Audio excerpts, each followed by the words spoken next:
All right. Hey there, Russ Laggan here with none other than a big agent meeting on October 31st. It is Halloween. And by the way, guess what I dressed up as? Russ. Now I got to pull in the orange tie for you guys because it is Halloween. All right. So today we've got a fantastic show lined up for you. We've got Holly Mabry talking about Brokerage Brief. You're going to love what she's got today. She's got a lot of content, a lot of really great stuff. Then we're going to kick over to Brian Ellington and Kyle Whistle. If you guys don't know Kyle Whistle, Fast Forward Movement, also Whistle Beer Group in San Diego. Those guys are out there killing it. You want to hear what this guy has to say about talking price reductions. And then, of course, we have an update from the university, and then we close out the show. So today we've got a great show lined up for you. So with that, quick attraction advantage segment first right off. Guys, check it out. It's Halloween. You're going to be out shaking hands and kissing babies. This is a time when like building sphere of influence is super easy because you've got people that are connecting and people that are touching base with each other and people are getting out and doing things and doing parties, right? So you have a sphere of influence that you build for sales of houses for most of you guys. And then in addition to that, you have a sphere of influence for real estate agents, right? The fun part is for most of you guys, when you're doing attraction, the cool part is the more homes you sell, the more real estate people you bump into, and the more opportunities you have for attraction. But you got to start making sure you make a list, name, address, phone number, email address of everybody you know, like, and trust for house sales. You should already have that. And if you don't have that, you got to make sure you do it. Secondly, you should have a sphere of influence list of all the real estate agents you know, like, and trust. Anybody that's done a deal with you, anybody that showed one of your properties, anybody you've met in networking with real estate. And by the way, your mortgage people, title people, insurance people, inspecting people, they all know hundreds of real estate agents. So make sure you add them to your sphere of influence also. Once you get that sphere of influence list, then all you got to do is add value to the sphere. And by the way, the same stuff you send to them, send it to all the realtors too, because they need to know that info also. So the simplest, easiest way to start moving the ball on both of these is by getting those lists together. If you haven't started with that, step number one, get that done now. All right. So next up, we have the one and only Ian Wheatley. Take it away, KGCI now. Yeah. I'm dressed as a Jedi. No, I don't have a lightsaber. That got completely obliterated by a 5-year-old. And honestly, so could your brand if you keep posting like it's 2014. Today only on KGCI Real Estate On Air, it's our weekly Friday focus, and it's a bit ghoulish.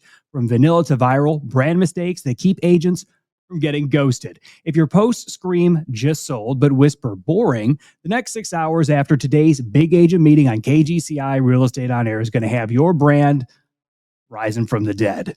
And I've heard you asking for it over at the brand new KGCI Real Estate On Air YouTube channel. We've got the exclusive EXPcon drops for all of you that couldn't make it down to Miami. From announcements, industry consolidation fears being discussed, the future of AI in real estate, and all of the latest strategies and tactics that are working right now that you could implement in your real estate business. It's all covered there.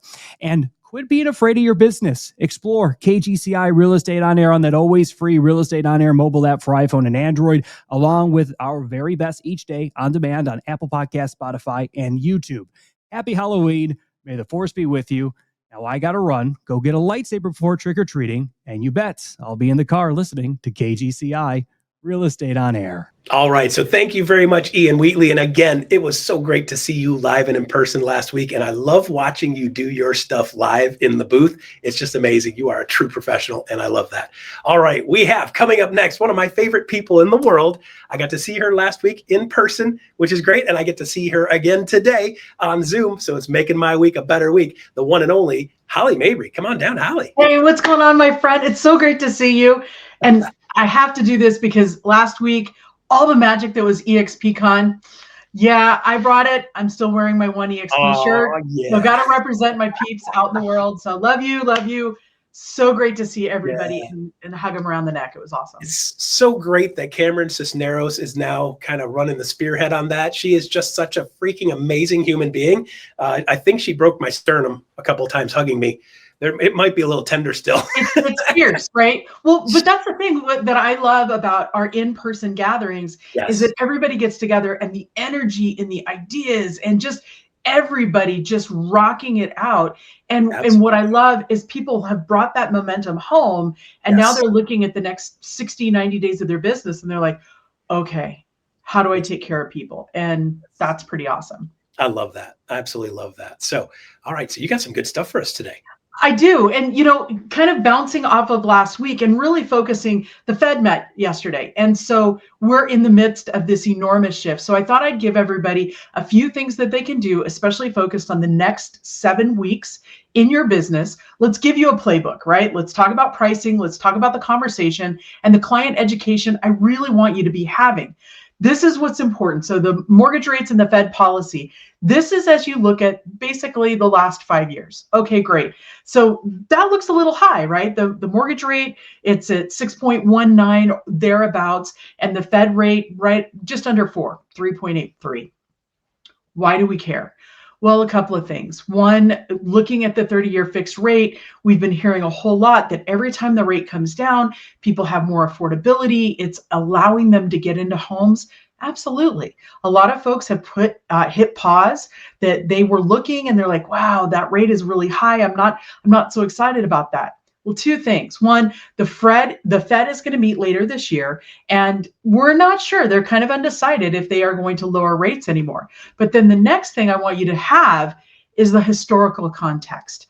And this is what's so important. It's really easy to zoom in on the micro, but when you zoom back and you look at basically the last 45, 50 years of Fed policy, that 6.9 starts to look pretty even. And this is probably where we are going to live. Now, you and I have been having this conversation a lot over the last year as far as interest rates and how we go forward. The Feds, well, they're a little bit frustrated because they don't have the data they need, especially around the job growth and unemployment claims. They use that a lot to really understand, hey, do we need to lower rates? What are we chasing as far as inflation? And with the government shutdown going on 30 days, they just don't have that information. So the lagging data is going to be critical as we look at December. So what does all this mean for you and your sellers? Let's talk about it. It's really about what is happening locally. Yes, the interest rates, they're doing what they do. They'll probably go up in the short run over the next couple of weeks.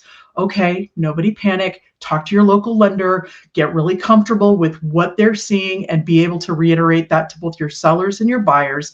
But really, I want you to be pulling new actives for the last 7 days. I want you to look at pendings for the last 14 and solds for the last 30. What's important here is especially the price cuts in the last 14 days. If you can dial in like what's going on in your days on market, where is that sweet spot? Because in that micro market data, yeah, say that 10 times fast. What's important is how you have that conversation with the seller. Now, Leo, last week, if you were at EXPcon, did this amazing presentation on what we're seeing in the market, what we can expect. One of the slides that stood out to me so much was, and you can find it on my social media, Facebook or Instagram, it was really about pricing for the seller.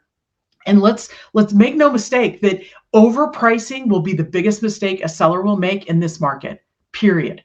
Because they will end up chasing the market for the next 6 weeks. And the longer you're on the market, the more concessions you're going to have to get. That is, or give. And that's huge. So not only are you getting squeezed, chasing the market, coming down on your price, but you're also going to have to give more concessions, likely between contract and close. That's a terrible place to be. Pricing right out of the gate is going to make all the difference. So I want you to also look at your month's supply.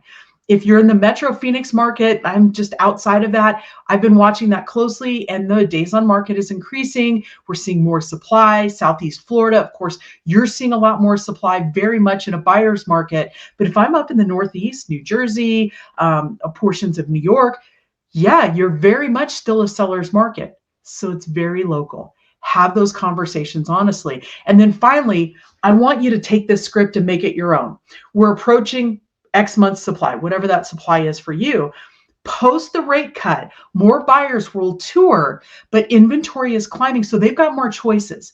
Buyers are shopping on logic and not emotion. So how you show up, how you protect and promote your client, that is in the key to the kingdom. Now, Fed cut, these are some talk tracks to think about. What it means in plain English, it's really about, yeah, they've nudged down, expands the buyer pool, but the buyers are smarter than ever. They are taking their time, they're negotiating smartly, and they're asking for what they want and need.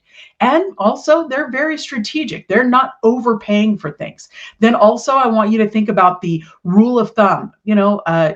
25% rate drop is about $55 a month. Okay, so $400,000 borrowed, it's about the same monthly impact as a $10,000 price cut. So what does that mean to move the buyer's interest? And this is where I want you to think about, if I'm talking with the seller, the rate drop just happened, and maybe we're a little bit high.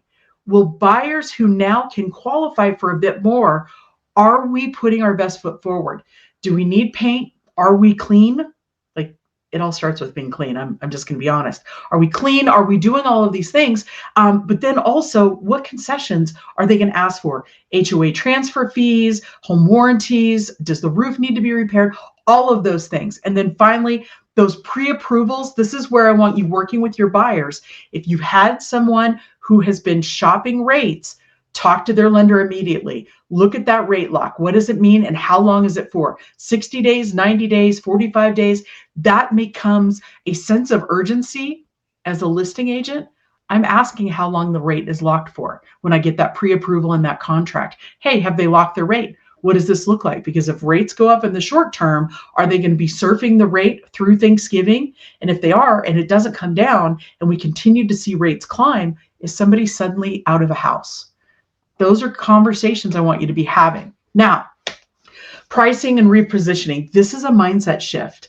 And so I want you to think about how you position your listing on price, but also on the MLS, right? Because what we're seeing right now is basically MLS wars. It's data shares across the US, things going on with both Zillow and CoStar and OpenAI and all of this.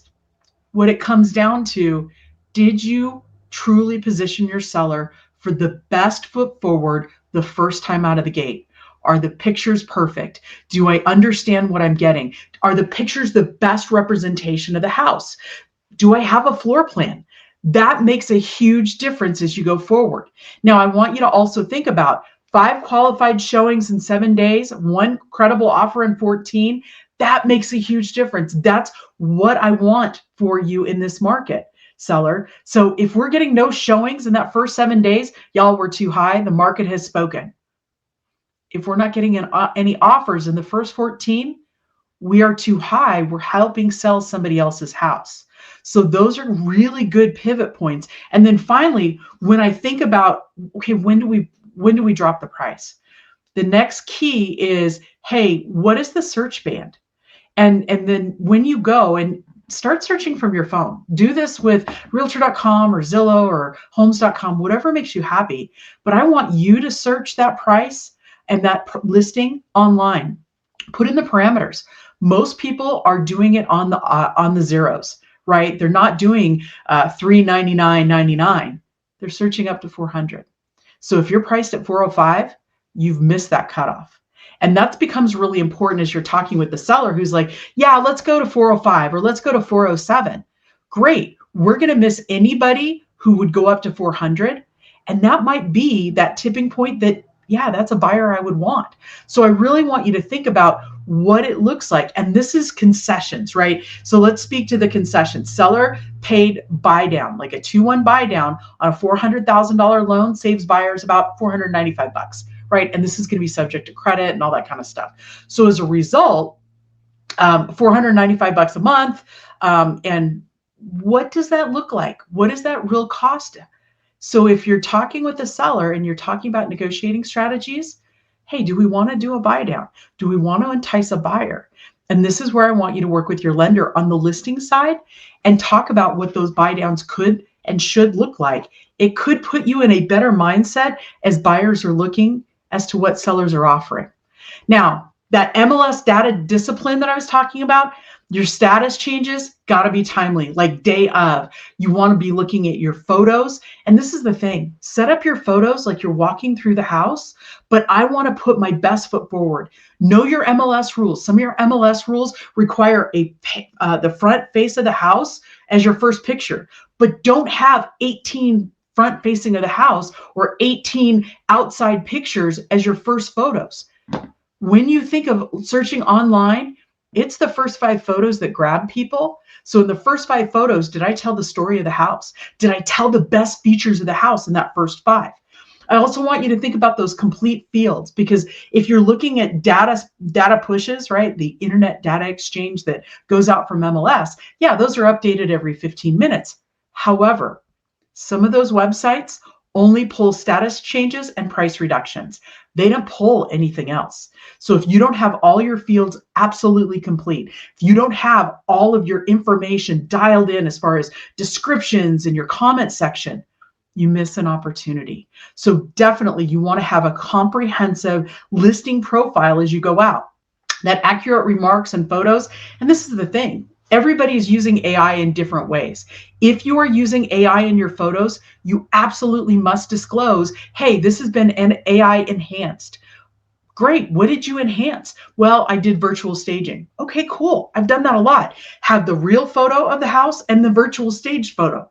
Have those side by side. It makes a difference. People want to know what they're getting, because if they get there, it doesn't look like what they were expecting, they're out. They're not even spending 5 minutes in the house. And then I also want you to think about what those concession fields look like to really update buyers and their agents, right? Like, are you paying prepaid HOA fees? Are you doing other things? Are you offering compensation to a buyer broker? The seller absolutely can do that. And if they are, tell them in different ways. Of course, we can't put that in the multiple listing, right? We've got the lawsuit and we've got the settlement changes or practice changes, but I want you to be thoughtful about what's being offered. And I need you to follow those MLS rules, because at the end of the day, the more proactive we are, the better we are. Buyer education, definitely look at your side-by-side payment scenarios with your CMA. Like, if that price or that interest rate was lowered on a $10,000 price cut, what is that versus a buyer credit? Like, how does that work? And your lender can help you do this. You don't have to do the math, the lender will. Then I want you to think about what your script to cooperating agents could be. Like, hey, we're payment focused and concession worth $500 a month. Is that worth it to your buyer?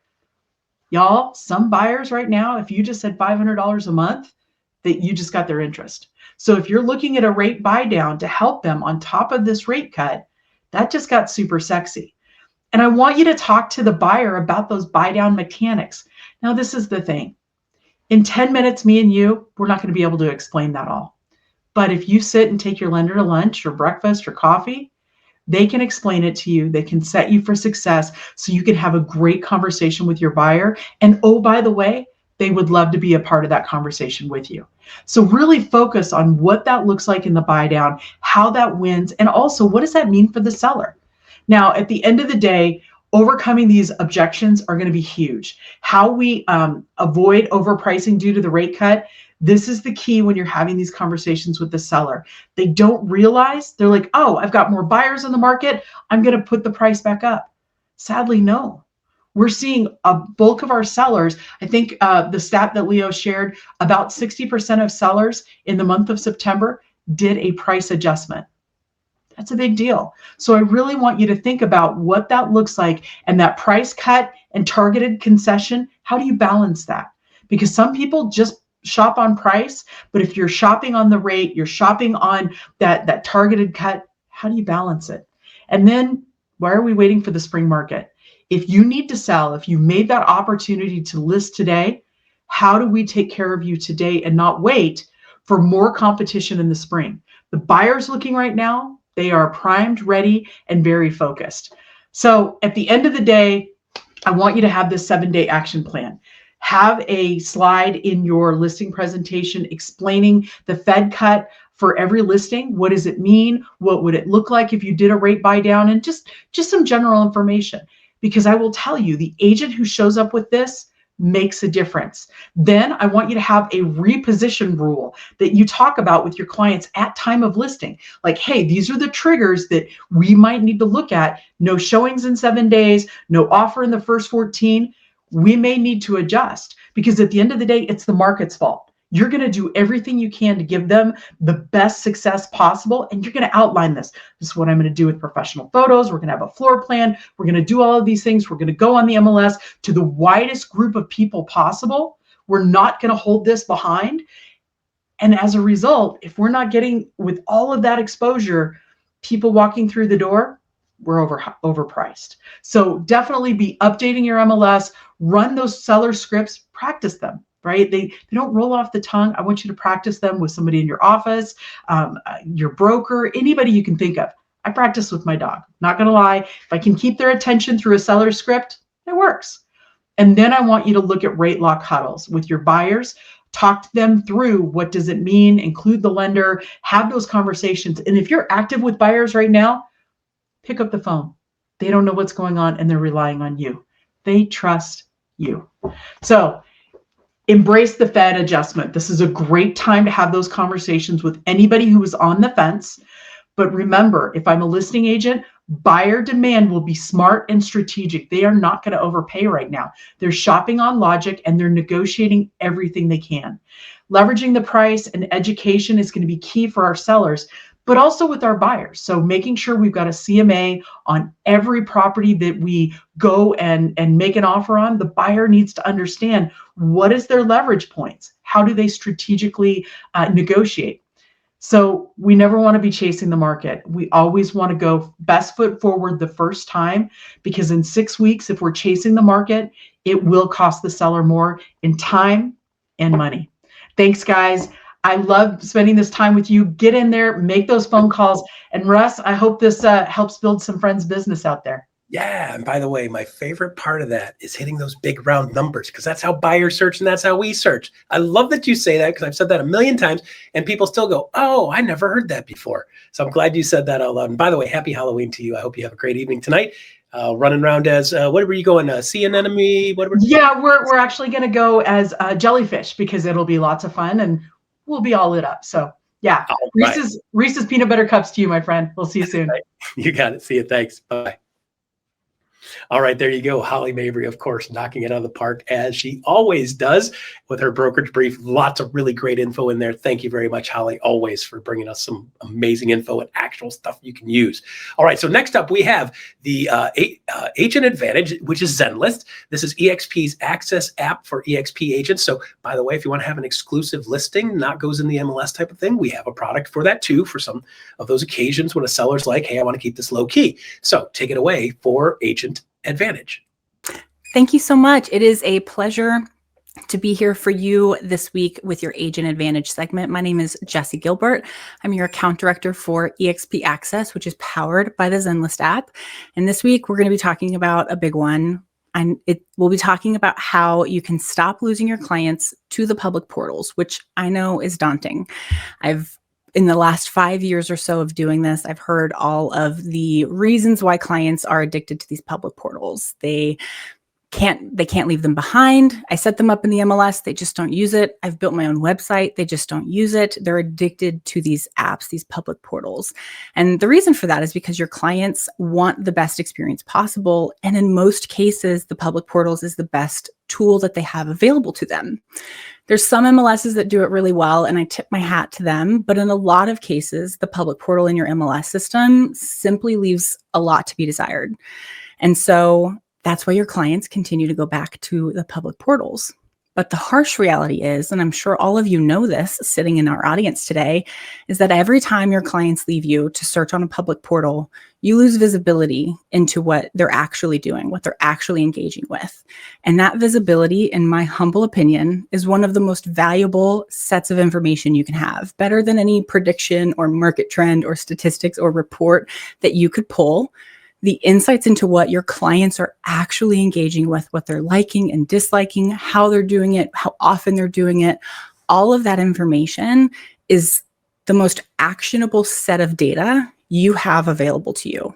And when they're leaving you to search those public portals, you lose that visibility. You risk losing the connection you have in your working relationship. That invisible string that ties you two together is at risk. And so what if you could have both?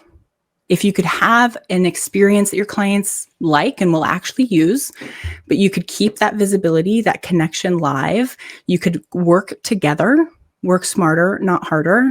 That would be a pretty big advantage heading into 2026. It'd be a huge game changer in a lot of cases heading into the new year. And that's where EXP Access comes in. EXP Access powered by the Zenlist app, helps you to win more clients with a better home search experience. And I've got some slides that will help walk us through this a little bit more. That better home search experience comes into play when we talk about a protected collaboration. So your clients aren't sold as a lead. Their information is safe inside of the Zenlist app. It is just the two of you working together, searching together, and communicating with one another using tools that are built into the app. So professional MLS quality searches that go beyond the basic filters, market insights, trends. You'll have communication tools like in-app chat messenger and your notes section on each listing, tools that'll help you plan out showings. Zenlist also houses all of EXP's office exclusive inventory if that's applicable. There's a ton more built into it. I could be here all day talking about it. So there's a lot built into this, and all of that is built with you in mind. You and your clients, built on feedback directly from agents and their clients that are using it. So it feels like a social media platform. It feels natural and intuitive for everyone to be using, doesn't require a PhD to get started, and puts everyone in the same space so that string is stronger than ever. You've got the visibility you need. Your clients have a better experience than what they're used to finding on the public portals, and everyone wins. The best part is that EXP access is provided to all EXP agents at no cost. So you can get started. This QR code will take you to Zenlist.com. You can download the Zenlist app. I'm in Slack. You can find me there. I'd be happy to help you get started if you need it. But it's a free account. It's a benefit that EXP provides to you as a part of being a member of EXP, the largest brokerage across the United States. I mean, there's like 80 or 90,000 of you guys. And the power that you have having EXP backing you in this is massive, massive. So if you haven't already gotten started, maybe you signed up and you haven't come back to it, whatever stage you're at, you can scan this QR code, get started, reach out to me if you need any help. We've got a phenomenal support team as well. And join us in Slack if you haven't already. We've got a great group that will post continuing content going into the new year to help you kick the new year off right. So thank you again for having me. I hope that this was helpful, and I look forward to hearing some of you guys soon. Back to you. All right, so there you go. Agent Advantage Zenlist. If you guys didn't know about Zenlist, now you know all about Zenlist. All right, next up is Brian Ellington and Kyle Whistle talking about listing prices and price reductions. For some of you guys, you've never had to do price reductions. I grew up on price reductions in 2006, 7, 8, 9, 10, but a lot of you guys haven't seen that. So check out this short video. Kyle, for people who've been living under a rock and they don't know you and your new business partner, Dan, would you mind sharing a little bit about your background, especially in regards to being a listing agent? Yeah, I mean, between Dan and I, we tallied it up. We've done over 9,000 transactions combined, and about 40% of those have been sellers. So we've traditionally run like a 40-60 business seller buyer. So mathematically, I don't know, 3,000 or 4,000 closed listings over our career. And the total volume on that's over 6 billion. Yeah. And just in the next 12 months, we'll do well over $1 billion in the next 12. Wow. So in the next 12 months, we'll do over 400 million of sellers and 600 million of buyers. It sounds like though you're swinging through. You said you've started to see those leading indicators start to point towards kind of the bottom, which means for the past several months, though, you've probably been having dialogues with your sellers that was eye-opening for them. And so I'm curious because my experience is that sellers always lag behind because of the indices that you mentioned, but also because my neighbor, they sold not too long ago and it was great. You know, they got everything they wanted and then some. And so when you go into a seller conversation, a listing appointment, are there things that you're doing in the initial conversation, phone call, whatever? Are there things that you're doing in the pre-list packet if you use one? And then are there things that you're doing in the listing presentation to kind of set expectations and explain this kind of stuff to them? For sure. So there's 3 parts to that. One, on the initial conversation, no. I'm trying to keep the initial conversation very, very positive, and I'm trying to just lock into their motivation. I don't think it's the appropriate time when I'm setting the appointment to start talking about a negative market. Again, if they go there, I'm ready to go there, but I'm surely not taking it there on the initial conversation. So I'm going to set that appointment. And then I'm going to let them know that I'm going to send them some information that I'd like for them to review in advance of our appointment. We typically send that via high note. I know the company has a partnership with Cato, which is a very similar product. So you can use something like Cato or high note to send information to your seller in advance of the appointment. I think a lot of people are setting an appointment, and the next time they talk to the seller is hopefully at the front door. I think that's a big mistake. You should have a whole sequence of events that occur from the time you set the appointment to the time you show up at the front door. As soon as you hang up the call, there should be a video message that goes out to them. Hey, I just want you to put a face with the name. Super excited to meet with you Friday at 3 o'clock. That's a non-negotiable. A calendar event has to get created. They have to get invited to it. Then we send a pre-list package. Again, we use high note for ours. Cato works as well. So then we're sending them a lot of information. And within that, there's going to be all of this market data. There's going to be other things in there. We're going to include an introduction to our team, our reviews. We're going to give them a CMA. We're going to give them market data. We're going to give them some examples of our marketing. We're going to show them the book that we wrote about how to sell your home for more money, a sample of a listing agreement. So there's a variety of different things that are going to be in that pre-listing package. Now, I know nobody's going to look at every single piece of that, which is totally okay, but they're going to look at least one or two pieces. And these systems, high note in particular, is going to tell me if somebody opened it, when they opened it, and what they looked at when they opened it, how many times they looked at it, how long they looked at it. I can learn a lot about somebody. So if I'm send this package out and they look at the market stats 5 times and nothing else, I know damn well what I'm going to focus on when I sit down and meet with that person. Alternatively, if the only thing they looked at is meet the team and the reviews, we're not going to talk about market data at all. They just care about the people, right? They're not focused on the data. So sending that pre-listing package out, especially in that method versus just blindly sending them, a bunch of stuff and having no idea what they actually look at, that gives me very clear direction of where I need to go when I walk up to that front door and we sit down and have a conversation. I know where I need to guide that conversation to based on what they've looked at in that pre-listing package. I'm assuming, like all of us, you probably had your fair share of sellers who are like, no, I really think we can get this. Let's just test it. Yeah. So I'll take that to a certain extent. 10% is about my threshold. So if I think it's worth $1 million, they want $1.5 million, I'm not doing it. If I think it's worth $1 million, they want to shoot for $1.1 million, I'll do it. With the caveat that we're building price reductions into the listing agreement. Not we're going to have a conversation in 2 weeks to talk about a price adjustment. It's in writing. So I'll just say, Brent, I think the price needs to be here at $1 million. You want to shoot for $1.1 million? I think you have to never shit on their house. You have to. I think the house is great. I'm gonna do everything in my power to get you that $1.1 million. We're gonna go all out. We're gonna execute the entire marketing plan, do everything we can to get that. With that said, if we don't get activity, and I'll hit this here in a minute because I use this on every appointment. If we don't get the activity that we're looking for, the price is going to come down in 2 weeks, and it's going to come down to $1.05 million.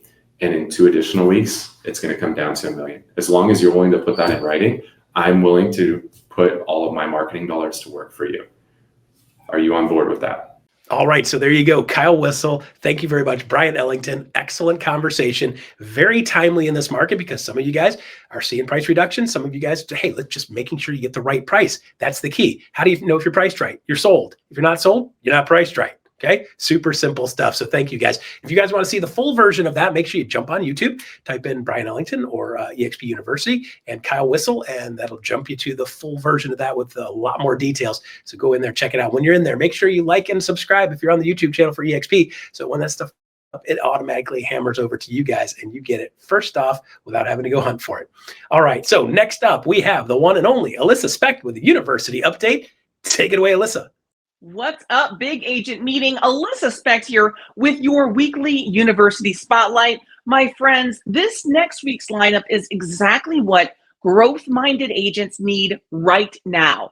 We're going to bring you tools to attract, strategies to scale, and systems that actually work. So let me give you the rundown of what you can expect next week, starting on Monday with Level Up. On Level Up, we've got John Pugh and Meyer Takarar, and we're kicking this week off with 2 of the top agents. They're top attractors at EXP, and they have a combined organization of over 750 agents. They're going to be breaking down the mindset, the math, and the models behind that sustainable growth. So tune in. Again, that's Monday for Level Up. And then let's take a look on Thursday. We've got another amazing executive masterclass with Seth Siegler. So he is our Chief Innovation Officer, and he's going to be talking about AI-driven tools, automation strategies, open AI integrations. You definitely don't want to miss this. It's going to help you stay competitive and get smarter with your system. This is a must attend. So again, that's on Thursday. Then we're back here with another Friday, another big agent meeting. This is where momentum lives, guys. So make sure you're joining us every single week for the big agent meeting. But we're not done. On Friday as well, join us for the Lab podcast with Robert Colello. So he's a top producing agent out of San Diego.